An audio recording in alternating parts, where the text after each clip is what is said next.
Sekarang tanggal 25, selamat hari Natal untuk semua.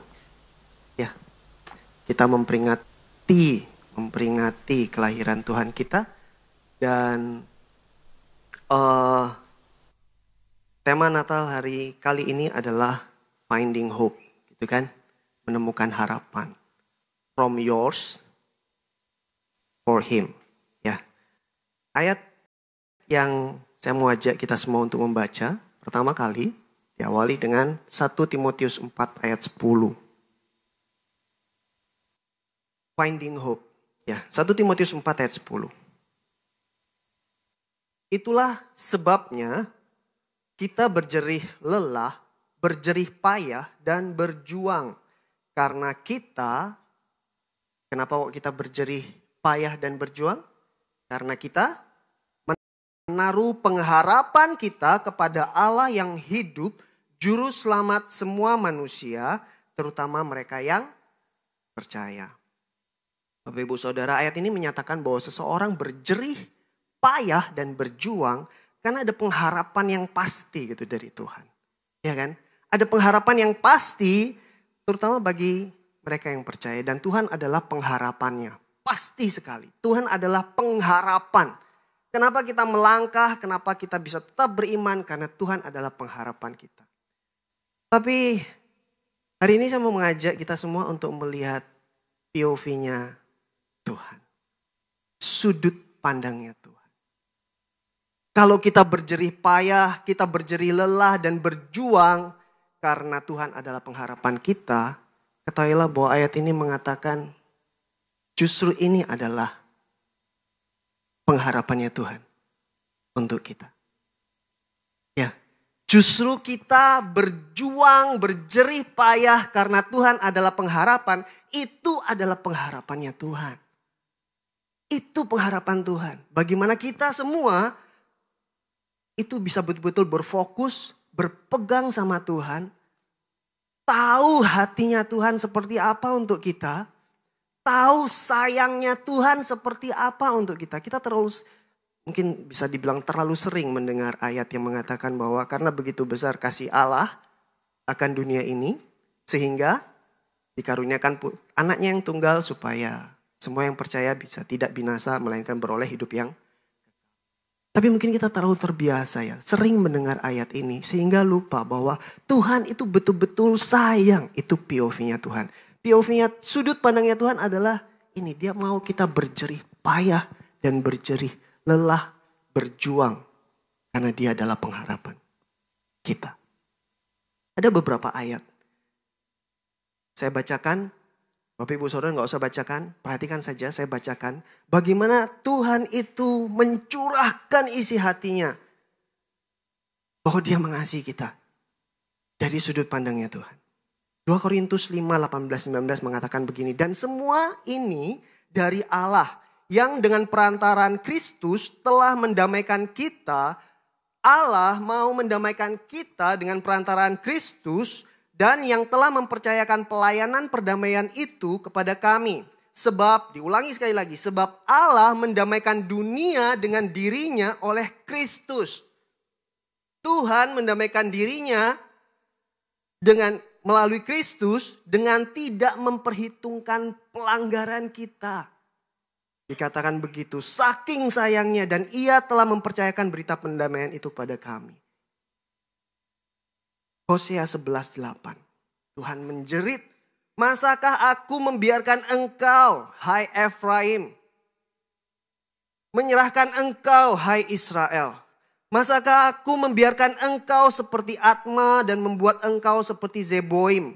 Hatiku, kata Tuhan, berbalik dalam diriku dan belas kasihanku bangkit serentak untuk kita. Kata Tuhan dari sudut pandang Tuhan. Yehezkiel 33 ayat 11, Tuhan berkata begini. Katakan kepada mereka, demi aku yang hidup, demikian firman Allah. Aku tidak berkenan kepada kematian orang fasik. Tidak, melainkan supaya orang fasik itu bertobat dari kelakuannya dan hidup, jerit Tuhan. Bertobatlah bertobatlah dari hidupmu yang jahat itu. Mengapa kamu harus mati, hai Israel? Tuhan mengasihi kita. Yesaya 1 ayat 18, saya bacakan. Marilah kita berperkara, sampai Tuhan bilang gini. Ayo kita berperkara. Karena aku begitu mengasihimu. Ayo kita berperkara. Firman Allah, sekalipun dosamu merah seperti kirmisi akan menjadi putih seperti salju. Sekalipun berwarna merah seperti kain kesumba akan menjadi putih seperti bulu domba. Lagi, Lukas 13 ayat 34-35. Tuhan Yesus yang ngomong ini. Tuhan Yesus bilang, aku berkali-kali aku rindu mengumpulkan anak-anakmu sama seperti induk ayam mengumpulkan anak-anaknya di bawah sayapnya. Tetapi kamu tidak mau. Orang yang mengatakan seperti ini itu akan, saya berharap Bapak Ibu Saudara bisa merasakan hatinya. Sedihnya. Begitu mengasihi tapi yang dikasihi tidak mau. 35, sesungguhnya rumahmu ini akan ditinggalkan dan menjadi sunyi. Tetapi aku berkata kepadamu, kamu tidak akan melihat aku lagi hingga pada saat kamu berkata, diberkatilah dia yang datang dalam nama Tuhan. 2 Petrus 3 ayat 9. Tuhan tidak lalai menepati janjinya sekalipun ada orang yang menganggapnya sebagai kelalaian. Dia tidak pernah lalai karena dia adalah pengharapan yang pasti. Oke? Dia nggak pernah lalai. Karena dia pengharapan yang gak pasti. Tetapi ia sabar terhadap kamu. Yang tadi dikatakan yang tidak mau. Karena ia menghendaki supaya jangan ada yang binasa. Melainkan supaya semua orang berbalik dan bertobat. Kita sering lupa pada saat kita merayakan Natal. Kita merayakan bagaimana Tuhan turun. Tuhan menjadi manusia. Tuhan lahir di kandang. Dikelilingi binatang, ya, dan dia tahu apa yang akan terjadi, bukan? Pada saat dia turun, dia tahu apa yang terjadi, tapi dia masih tetap turun. Dia masih tetap turun. Kita selalu memperingati itu sebagai sesuatu yang sukacita, momen sukacita. Apakah boleh sukacita? Jelas boleh sukacita. Karena pengharapan yang diberikan oleh Tuhan itu pasti, absolut. Itu sebabnya kenapa kita penuh pengharapan kita. Boleh bersukacita. Tapi kita sering lupa pada saat kita terlalu banyak bersukacita. Lupa bahwa harga yang dibayar itu mahal untuk menebus kita. Ya kan? POV-nya Tuhan pada saat dia begitu mengasihi kita. Dia turun. Dengan segenap hati. Dan Tuhan bukan cuma ngomong dia mengasihi. Next.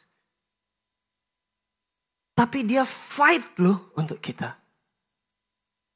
POV-nya Tuhan tuh dia fight untuk kita. Dia bukan cuma ngomong, aku sayang. Aku mengasihi, jadi turutilah perintah-perintahku.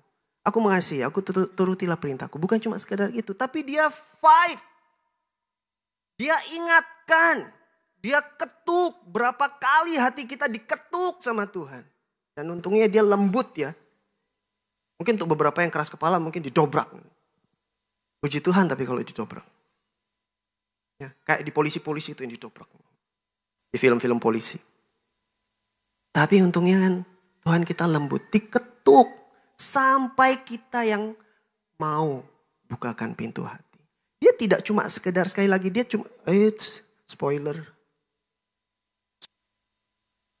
Dia tidak cuma sekedar ngomong. Dia fight untuk kita. Dan finding hope. Untuk yang sekarang saya ingin mengajak kita semua untuk berefleksi. Finding hope itu menemukan His hope. Not just our hope. Our hope is definite sudah. Sudah absolut, sudah pasti. Pengharapan kita ke Tuhan, Tuhan adalah pengharapan kita itu sudah pasti. Tapi saya mau mengajak kita semua untuk find His hope. His hope karena dia mengasihi kita, karena dia fight untuk kita, karena dia memimpin kita senantiasa. Harapannya Tuhan untuk kita kembali dan mau. Dan ada beberapa jenis orang yang pada saat Tuhan bilang, ayo gitu. Malah menjauh gitu. Kita akan coba. Yang kali ini saya mau ngajak kita semua untuk, mumpung timernya lupa dinyalakan, barusan dinyalakan. Jadi saya punya waktu cukup panjang. Baru sadar loh, 20 masih 19:24. Tapi ayo kita coba berfleksi gitu ya. Kita coba berfleksi. Natal kali ini kita lihat harapannya Tuhan itu apa sih? Karena dia begitu mengasihi kita. Harapannya Tuhan itu apa? Dan apakah saya termasuk orang jenis ini? Dan kalau saya termasuk orang jenis ini, harapannya Tuhan itu apa? Yang pertama, tipe my own way. My own way. Tuhan gak perlu ngatur-ngatur. Jalannya Tuhan itu gak enak. Kenapa kok harus diikuti? Baiknya saya taruh supaya gak spoiler. Jalannya Tuhan tuh gak enak. Kenapa kok saya harus ikuti? Saya tahu jalannya benar. Saya tahu, saya sudah belajar firman Tuhan. Yang baik itu seperti apa saya tahu. Tapi jalannya Tuhan tuh gak enak. So I will do it my way. Frank Sinatra. I will do it my way. Seperti Raja Saul. Dia gak mau ikut caranya Tuhan. Gak sabar, jadi ya dia jalan dulu. Bukannya tanya Tuhan dulu, tapi dia jalan dulu. Pakai caranya sendiri. Dia buka jalannya, dia pakai caranya sendiri. Tidak tanya Tuhan dulu. Kenapa? Karena jalannya Tuhan tidak enak. Kenapa harus memaafkan? Gak enak memaafkan itu. Kenapa harus tetap pelayanan? Gak enak pelayanan itu. Kenapa harus ini dan kenapa harus itu? Gak enak. Kenapa harus miskin di hadapan Allah? Gak enak. Kenapa harus lembut hati? Gak enak. Dan dunia sekarang mengatakan bahwa semua yang diajarkan oleh Tuhan itu adalah kebodohan bagi mereka. Ya kan? Jadi saya akan melakukan dengan caraku.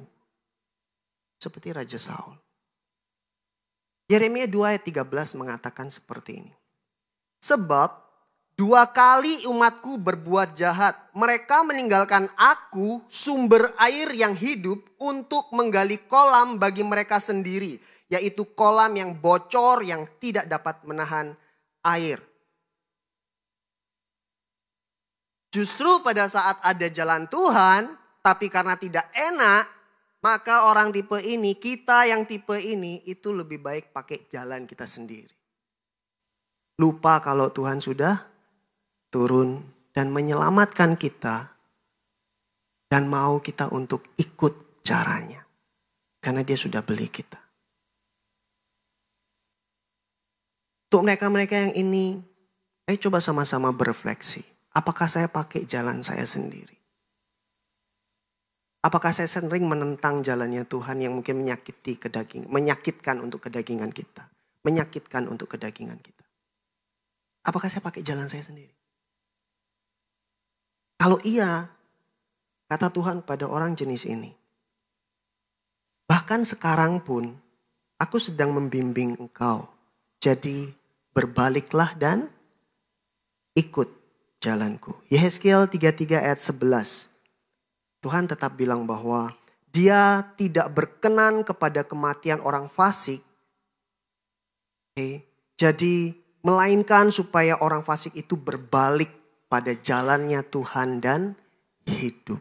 Jalannya Tuhan, rencananya Tuhan, caranya Tuhan tetap yang terbaik. Bagaimana cara kita tahu? Pekalah, disiplin rohani, berdoalah gitu ya. Dan Tuhan mau kita sama seperti tadi. Kita berjerih payah. Kita berjerih payah dan berjuang dengan jalannya dia. Itu orang tipe ini. My own way. Yang kedua adalah tipe orang yang gak percaya. I don't care. Orang yang tahu kebenaran firman Tuhan tapi menganggap bahwa itu hal tentang kekekalan, hal tentang hukuman, hal tentang reward, apa segala macam itu yang di kesudahan. itu tidak penting. Bahkan mungkin tidak ada. I don't care. Saya nggak takut. Yang perlu saya perhatikan sekarang adalah hidup saya sekarang ini. Bagaimana enaknya hidup saya sekarang ini. I don't care. Dikatakan di Roma 1 ayat 21-22 seperti ini. Sebab sekalipun mereka mengenal Allah, mereka tidak memuliakan Dia sebagai Allah atau mengucap syukur kepadanya. Sebaliknya, pikiran mereka menjadi sia-sia dan hati mereka menjadi bodoh, menjadi gelap. Mereka berbuat seolah-olah mereka penuh hikmat, tetapi mereka telah menjadi bodoh. Mereka menggantikan kemuliaan Allah yang tidak fana atau yang kekal dengan hal-hal lain yang tidak kekal. Dengan hal-hal yang egois. Dengan hal-hal yang fana. Gitu. Pertama dikatakan sebab sekalipun mereka mengenal Allah. Kata mengenal Bapak Ibu Saudara. Ini bukan orang yang cuma sekedar tahu loh. Kata asli dari kata mengenal Allah itu adalah ginosko. Ginosko itu artinya orang yang kenal lewat pengalaman. Jadi bukan cuma sekedar, oh saya tahu siapa? Pak Prabowo, Pak Jokowi. Oh saya tahu Pak siapa gitu, Ibu siapa. Bukan, ini dikatakan ginosko. Ginosko itu artinya kenal dari pengalaman. Seperti kita kenal orang tua kita, anak kita. Seperti kita kenal teman-teman kita, saudara-saudara kita gitu ya. Teman-teman sisi kita. Dan dikatakan sebab sekalipun mereka ginosko terhadap Allah, mereka tidak memuliakan Dia sebagai Allah. Apakah itu mungkin terjadi? Mungkin, bukan? Kita kenal Tuhan kita lewat pengalaman. Coba dihitung berkat selama 1900. Lama banget, saya terlempar ke masa lalu. Coba dihitung berkat atau tuntunan atau mujizat Tuhan selama 2024 ini. Hitung. Ambil waktu untuk duduk dan hitung. Bisa enggak menghitung? Atau enggak bisa karena lupa? Mulai Januari. Lupa saya sudah Januari. Ngapain ya Januari gitu. Lupa saya semua tiba-tiba Desember soalnya gitu. Saya cuma ingat ulang tahun saya waktu dikeplok-keploi gitu. Ya enggak gitu kan. Coba ambil waktu di akhir tahun ini. Duduk, hitung. Seberapa banyak kita ingat kebaikan Tuhan atau kita lupa? Sementara Tuhan berjuang gitu ya. Tuhan ingatkan kita. Tuhan bilang dia sayang kita. Ayo ikut jalan. Diketuk. Dikasih petunjuk. Dikasih orang yang mendorong. Dikasih kejadian-kejadian yang bisa membukakan mata.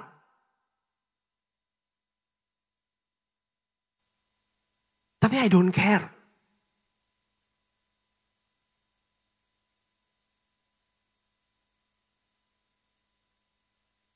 Boleh enggak kita ambil sudut pandangnya Tuhan? Di masa Natal ini. Di masa Natal ini kita memperingati Tuhan turun untuk menyelamatkan kita. Dan ada begitu banyak yang I don't care. Percaya, but I don't care. Percaya ada pengalaman-pengalaman. Jelas ada begitu banyak mujizat mungkin. Mungkin ada yang berhasil duduk menghitung. Tapi sekarang kita lihat bagaimana sikap hati kita. Ada orang-orang yang seperti ini. Apakah kita seperti itu? Mungkin kita sesekali seperti ini. Malah kita menggantikan dengan hal-hal yang lain yang bisa kita kejar. Seperti orang-orang di zaman Nuh. Dikatakan mereka pada saat zaman Nuh itu. Mereka makan, minum, kawin, mengawinkan ya sampai hari Nuh masuk dalam bahtera. Mencari semua yang ada di dalam dunia. Kenapa? Karena I don't care. Sama apa harapannya Tuhan. Pada saat dia kirim Kristus ke dalam dunia. Atau seperti anak bungsu. Cerita anak bungsu, ya, anak sulung, anak bungsu. Apakah anak bungsu tidak merasakan kasih bapaknya? merasakan kasih bapaknya. Apakah anak bungsu tidak mendapatkan berkat dari bapaknya? Dapat berkat dari bapaknya. Apakah anak bungsu tidak hidup dalam lingkungan, lindungan, arahan dari bapaknya? Dapat. Dan apa yang dia lakukan? Dia minta bagiannya dan dia pergi. Dia mencari yang lain. Dia habiskan semua, dia fokus pada kekayaannya, dia habiskan, dia fokus pada kenikmatannya. I don't care, dia bilang.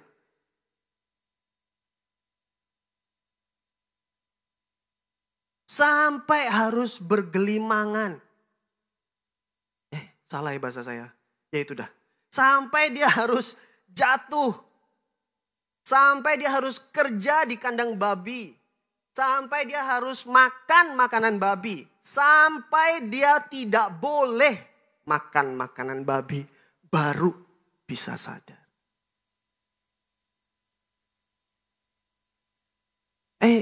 Kita coba ambil waktu. Duduk, diam, hitung kebaikannya Tuhan. Dan refleksi. How deep we care about that. Seberapa care, seberapa peduli kita dengan apa yang menjadi harapan Tuhan yang sudah fight untuk kita. Dia gak main-main loh. Dan kata Tuhan pada orang jenis ini, kekekalan itu nyata. Percayalah kepadaku sebelum terlambat. Amsal 14 ayat 12 dikatakan, ada jalan yang disangka orang lurus tetapi ujungnya menuju maut. Untuk orang jenis ini, untuk kita yang jenis ini, yang I don't care gitu. Yang kita sibuk mengejar yang lain malah. Harapan Tuhan malah, sibuk kejar aku. Aku udah kejar kamu. Ayo sibuk kejar aku.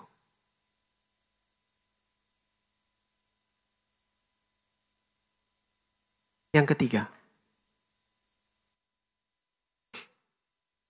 it's all my fault. Ini jenis orang yang, jenis saya di masa lalu yang mengerikan sekali. Kalau ada apa-apa langsung bersembunyi di kamar dan menangis kayak orang gila begitu. Karena merasa bersalah dan menyakiti diri sendiri.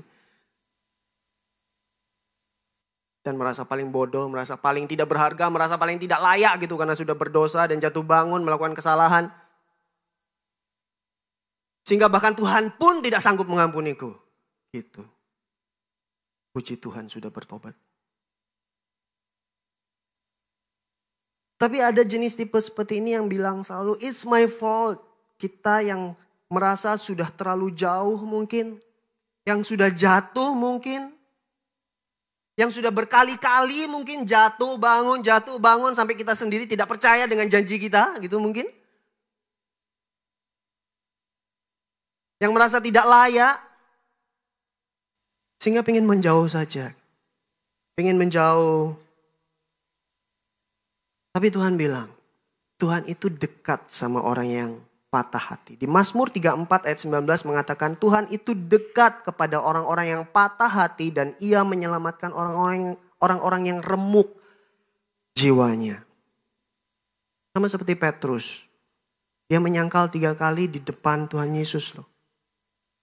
Sampai sangkalan ketiga Tuhan Yesus menoleh kan. Dikatakan. Bagaimana rasa bersalahnya itu. Tapi Tuhan ampuni. Tuhan pakai. Dan Tuhan bilang, ayo kembali.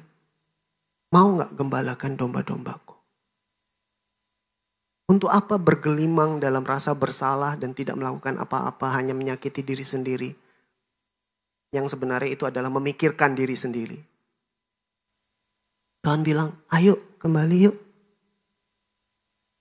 Aku mau pakai kamu. Karena itu harapanku. Aku mau engkau berjuang. Aku mau engkau berjerih lelah. Karena Tuhan adalah pengharapanmu. Sama seperti wanita yang di sumur. Yang ditemui sama Tuhan. Berapa banyak dosa yang dilakukan. Dan Tuhan bilang, aku mengampunimu. Dan aku mau pakai engkau. Untuk orang-orang yang seperti ini. Tuhan mau bilang. Aku tahu luka hatimu, kasihku menutupi segala sesuatu. Yesaya 1 ayat 18 yang tadi kita baca dikatakan bahwa sekalipun dosamu merah seperti kirmisi akan putih seperti salju.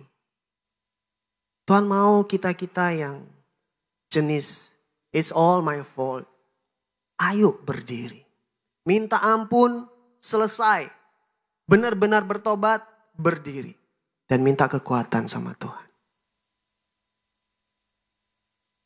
Yang keempat, terakhir. Karena sisa 4 menit. Mereka yang marah dan kecewa. Yang mengatakan, it's not fair. Kecewa sama orang, kecewa karena kondisinya, kecewa karena tidak terpenuhi keinginannya. Tadi David ada mengatakan hal itu.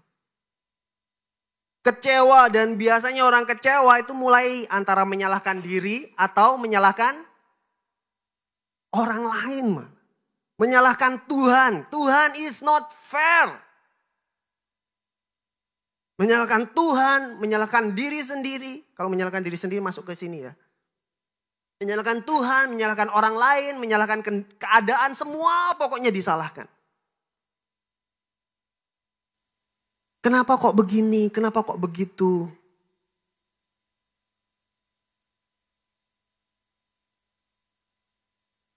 Lupa bahwa semua proses dalam kehidupan kita, kejadian dalam kehidupan kita, itu Tuhan yang atur. Tuhan yang atur. Dan itu untuk kebaikan kita.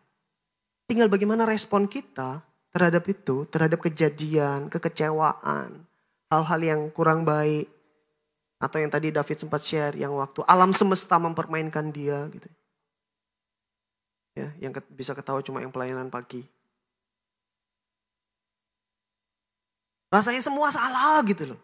Tapi itu sesuatu yang Tuhan sudah atur bagaimana respon kita akan menumbuhkan kita. Sementara ada orang-orang yang berkata it's not fair dan marah. Kata Tuhan kepada orang-orang jenis ini, aku telah bersama-sama dengan engkau di setiap gelombang. Dan aku tidak pernah meninggalkan engkau, percayalah pada rencanaku. Roma 8 ayat 28. Kita tahu sekarang bahwa Allah turut bekerja dalam segala sesuatu untuk mendatangkan kebaikan bagi orang yang mengasihi Dia. Harapan Tuhan untuk orang yang marah, kecewa. Ayo kembali percaya. Tapi yang ini saya mau ngajak kita semua untuk ada hal lain yang perlu dilakukan dan direfleksi. Kita sering marah dan kecewa dan merusak hubungan kita dengan orang-orang terdekat kita. Dan itu menghambat banyak hal. Itu menghambat banyak hal. Kita marah sama saudara kita. Dan tidak mau memaafkan. Tidak mau minta maaf. Kita marah sama anak kita mungkin. Tidak mau minta maaf, tidak mau memaafkan. Kita marah sama orang tua kita. Kita marah sama pasangan kita. Kita marah sama teman kerja kita. Kita marah, kita banyak marah rasanya ya. Kecewa. Nah hal-hal itu yang tidak diselesaikan itu menghambat kita mendekat pada Tuhan. Menghambat harapannya Tuhan pada kita. Untuk apa yang perlu kita lakukan. Itu menghambat. Di momen Natal ini. Ayo sama-sama ambil waktu. Jangan sampai kebencian kita, kemarahan kita, kepahitan kita. Itu menjadi penghambat gitu loh. Menjadi penghambat dari harapannya Tuhan untuk kita lakukan. Di momen Natal ini, ingat dari sudut pandang Tuhan. Tuhan itu fight untuk kita. Ayo jadilah cukup rendah hati untuk datang. Untuk menemui. Pergi ke anakmu. Bilang, Papa minta maaf.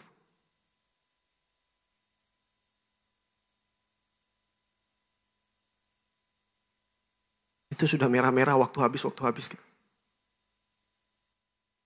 Tapi ini penting. Pergi ke anakmu. Mama minta maaf. Ini momen yang baik. Bilang selamat Natal. Pergi ke saudaramu. Pergi ke orang tuamu. Selamat Natal. Pergi ke pasanganmu. Selamat Natal. Kau minta maaf. Supaya harapan Tuhan, finding hope, his hope, karena dia mengasihi kita, karena dia sudah fight untuk kita, karena dia menuntun kita. Supaya harapannya Tuhan itu bisa kita tangkap. Kita kerjakan. Tidak terhambat.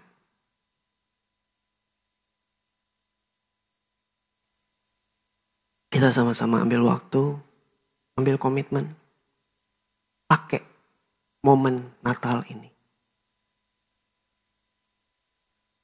untuk melihat harapannya Tuhan.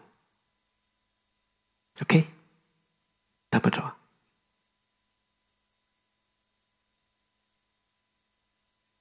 Kami bersukacita karena Tuhan begitu sayang sama kami, begitu memperhatikan kami. Sampai turun. Tuhan Yesus sampai turun. Dan pada saat turun, sudah tahu apa yang akan dialami. Pada saat turun, sudah tahu bagaimana sakitnya. Sudah tahu pengorbanan yang harus dilakukan. Bahkan sedari bayi sekalipun sudah tahu apa yang akan dialami. Dan kami bersuka cita untuk itu karena pengharapan yang Tuhan berikan kami begitu besar. Kami bersyukur untuk itu Tuhan. Kami bersyukur. Tapi Tuhan tolong buat kami bisa melihat dari sudut pandang Tuhan. Buat kami bisa melihat. Buat kami bisa merasakan bagaimana harapan Tuhan untuk apa yang kami lakukan. Untuk bagaimana kami bisa berjerih, payah dan berjuang. Mengejar Engkau, mencari Tuhan. Tuhan yang pimpin kami bersyukur sekali. Tuhan berikan kami kekuatan, berikan kerendahan hati, kelembutan hati. Untuk mau mendekat, mau menanggalkan beban dan dosa. Untuk mengikuti jalan Tuhan. Untuk berbalik pada Tuhan. Untuk lari kembali pada Tuhan. Untuk memaafkan. Untuk ikut rencana Tuhan. Kami bersyukur. Tuhan yang pimpin kami. Kasih Bapa. Hanya di dalam nama Tuhan Yesus. Kami serahkan. Amin.